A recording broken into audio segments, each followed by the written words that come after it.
So now we're on the chapter 13, module 13, WLAN configuration. We only have one module quiz.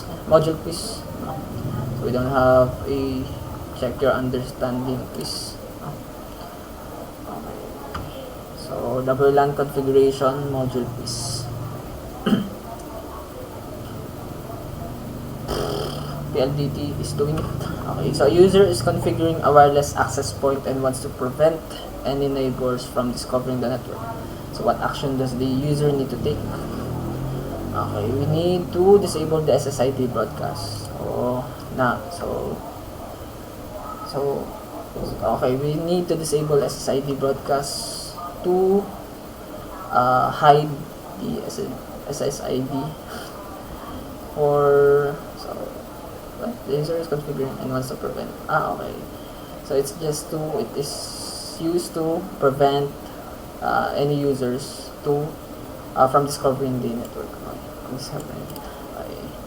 So next, when a wireless network in a small office is being set up, which type of IP addressing is typically used on the network devices?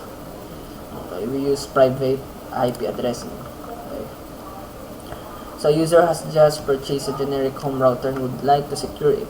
So what should be done to help secure the wireless home router? Okay, the first step would be change the default administrator password. So commonly the default administrator password is set to admin. Okay, default admin. So I think it's admin. Next, which protocol could be used by a company to monitor devices such as WLC? We use the SNMP, Simple Network Management Protocol. Simple Network. I don't know. So I forgot that. Okay, so when configuring a Cisco series WLAN controller, so for a WP2 enterprise WLAN, what has to be created on the LAN controller before creating the new WLAN?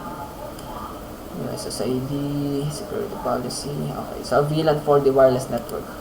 Okay, we need a VLAN to carry traffic from WLAN. Okay.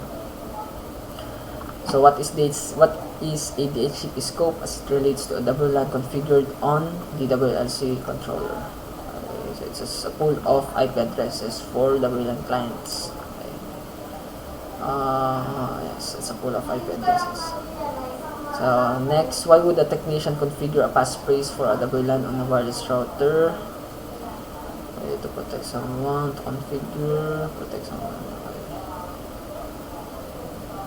Okay, so it is used for authentication, to configure wireless client authentication. So next, a customer installs a wireless access point at home in the closet next to the kitchen. Okay, the customer mentions that the wireless communication performance seems degraded when the cordless phone or the microwave oven is in use. Okay, what is the possible reason for this degradation? Okay, we have so the wireless signal is in the same range of frequency range as the household device. What do you call this? Interference. So we have an interference from the microwave oven or phone. Because they are operating in the same range of frequency as our wireless devices. Okay. So next one, what functionality is required on routers to provide remote workers with VoIP and video conferencing capabilities? IPsec, QoS, okay, we need the quality of service. Okay. Next, a wireless router is displaying the IP address of 192.168.0.1. So what could this mean? Not function. Okay, the wireless router still has the factory default IP address.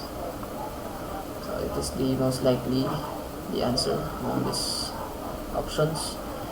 So a laptop cannot connect to a wireless access point. Which two troubleshooting steps should be taken first? Wireless NIC is enabled, laptop.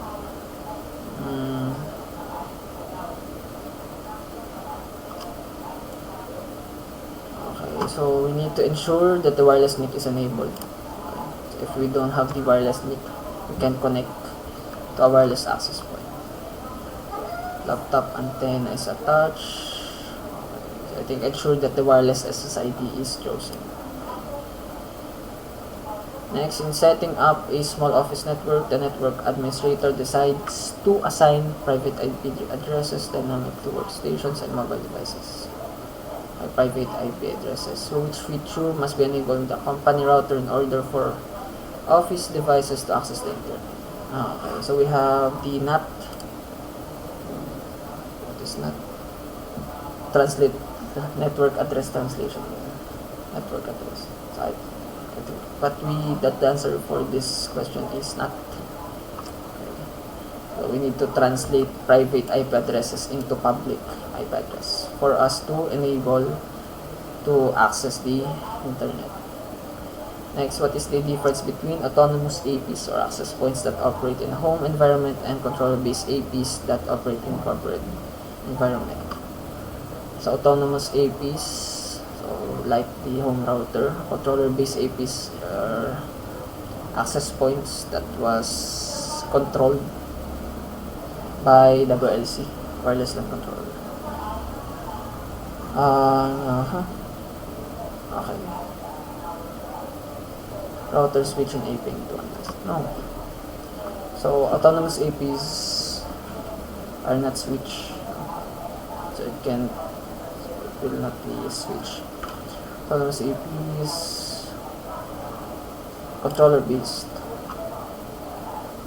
Okay, so the answer would be controller based APs can be automatically configured and managed by a wireless LAN controller. So we reach WLC tab with the network administrator, typically used to see a summary view of the most heavily used WLANs, including the number of clients using a particular WLAN. Okay, the summary view, we have the monitor. Next, users on IEEE 802.11n network are complaining of slow speeds. So the network administrator checks the AP and verify it is operating properly. Okay, there is nothing wrong. So what can be done to improve the wireless performance on in the network? Split, change, switch to mixed mode. So the answer would be split the wireless traffic between this one, 2.4 GHz band and 5 GHz band.